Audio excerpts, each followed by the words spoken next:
మనిషి మనిషి మధ్య మానవత్వం అనే సన్నని గీత ఎప్పుడో చెరిగిపోయింది.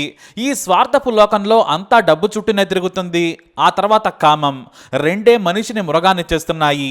అంటే మనిషి అన్నవాడు చనిపోతున్నాడు. బహుశా మనం వేరే పేరు పెట్టుకోవాలేమో. ఒకప్పుడు నీచమైన హత్యలు చేసేది మగవారే, కానీ ట్రెండ్ మారింది. మగవారిని మించి ఆడ నేరస్తులు క్రూరంగా మారిపోతున్నారు. ఎంతలా అంటే దెయ్యాలను మించి. దెయ్యాలున్నాయో లేవో తెలియదు, కానీ ఉన్నా ఒకవేళ చీకటి పడితేనే దెయ్యాల గురించి ఆలోచన వస్తుంది. కానీ కొన్ని ఆడ దెయ్యాలు పక్కనే ఉండి ప్రాణం తీస్తున్నాయి. అలాంటి డేంజరస్ డెవిల్ కృష్ణవేణి. ఈమెను చూస్తే దెయ్యాలు కూడా సుస్సు పోసుకుంటాయి. ఎందుకంటే మంచి మానవత్వం మరేమీ చూడదు, కేవలం డబ్బు మాత్రమే చూస్తుంది.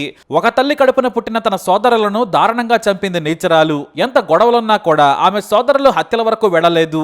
ఎందుకంటే ఒకరికి ఎక్కువ రావచ్చు, మరొకరికి తక్కువ రావచ్చు. అందుకే డబ్బు వచ్చాక పంచుకోవాలి అనుకున్నారు. కానీ కృష్ణవేణి మనిషి రూపంలో ఉన్న దెయ్యం కదా, ఒక అడుగు ముందుకేసింది. ఆ అడుగేంటి, ఆ ఇంట్లో ఆ దెయ్యం కదేంటో చూద్దాం. పల్నాడు జిల్లాలోని నగరకల్లు యానాదిలో పౌలురాజు అనే ప్రభుత్వ ఉపాధ్యాయుడు ఉండేవారు. ఆయన గిరిజన సంక్షేమ పాఠశాలలో టీచర్. ఇతని భార్య కొన్నాళ్ల క్రితమే చనిపోయారు. ఈమెకు ముగ్గురు పిల్లలు. పెద్ద కొడుకు గోపీకృష్ణ. ఇతను బొల్లాపల్లి మండలం బండ్లమోటు పోలీస్ స్టేషన్లో కానిస్టేబుల్ గా విధులు నిర్వహిస్తూ ఉన్నాడు. ఇక రెండవ సంతానం కృష్ణవేణి.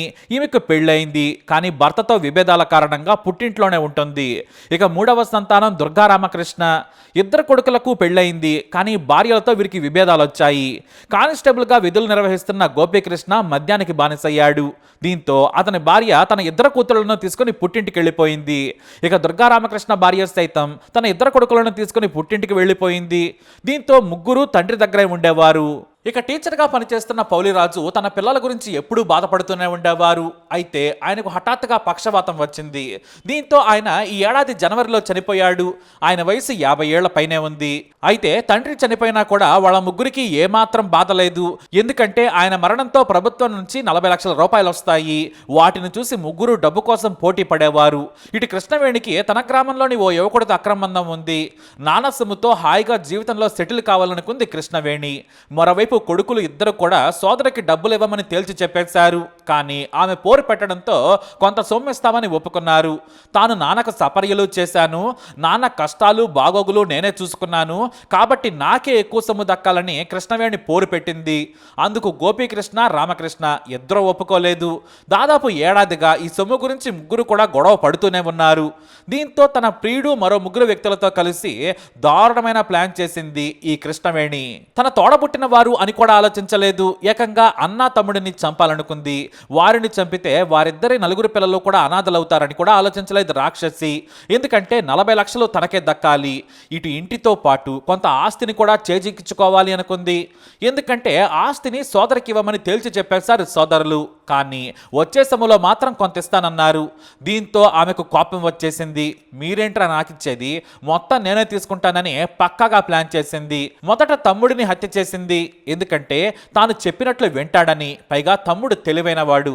ఏమాత్రం అనుమానం వచ్చినా తాను చేసిన నేరం పసిగడతాడని దుర్గారామకృష్ణని ముందు చంపాలనుకుంది. ఇక అతని భార్య పిల్లలు పుట్టింటికెళ్లారు. దీంతో నవంబర్ 20, 2024న తమ్ముడు రామకృష్ణకు మద్యం తాగించింది. ఆ తర్వాత తన ప్రియుడు మరో ముగ్గురితో కలిసి అతని మెడకు తాడును బిగించి హత్య చేశారు.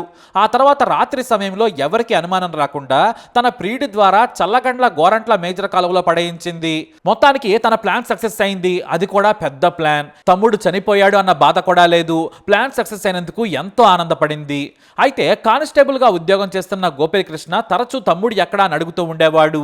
అతనికి రకరకాల మాటలు చెప్పేది. ఆ తర్వాత తనకు తెలియదని బుకాయించడం స్టార్ట్ చేసింది. ఇక అన్న తన సోదరుడి గురించి అడగకుండా మద్యం తాగించేది. ఈ క్రమంలోనే డ్యూటీకి సరిగా వెళ్లేవాడు కాదు గోపీకృష్ణ. దీంతో ఎస్ఐ అతనికి మెమో జారీ చేశారు. అయినా కూడా రెస్పాండ్ కాలేదు. మరోవైపు అన్నను చంపేందుకు సరైన సమయం కోసం వేచి చుట్టం మొదలుపెట్టింది. ఈ కుట్ర గురించి తన ప్రియుడు ఇతర స్నేహితులతో చర్చించింది. అయితే డబ్బొచ్చే సమయం కూడా దగ్గర పడుతూ ఉంది. పైగా తమ్ముడు గురించి ఒకటే పనిగా అడుగుతున్నాడు అనే భయం కూడా కృష్ణవేణిని వెంటాడింది. దీంతో తొందరగా అన్నను కూడా వేసేస్తే బాగుండనిపించింది. ఇక అప్పటికే తమ్ముడిని చంపిన అనుభవం ఉంది. పైగా పోలీసులకు కూడా దొరకకపోవడంతో ఆ నీచురాలికి హత్య చాలా సులభమైపోయింది.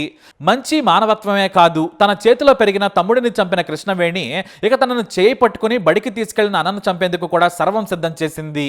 డిసెంబర్ 10న రాత్రి సమయంలో తన అన్నను చంపేందుకు ఏకంగా చికెన్ తెచ్చిబండింది. మద్యం కూడా తెచ్చిపెట్టింది. ఆ తర్వాత అన్నకు మంచి మాటలు చెబుతూ విపరీతంగా మద్యం తాగించింది. మత్తులోనే పడుకున్న అన్నకు తన చున్నీనే బిగించింది. ఏమాత్రం దయా దాక్షిణ్యం లేకుండా చనిపోయే వరకు మెడకు చున్నీ వేసి గట్టిగా లాగింది. మద్యం మత్తులో ఉన్న ఆమె సోదరుడు పెనుగులాడినా కూడా పాపం అతని శక్తి సరిపోలేదు. చివరకు సోదరి చేతిలో చనిపోయాడు అన్న.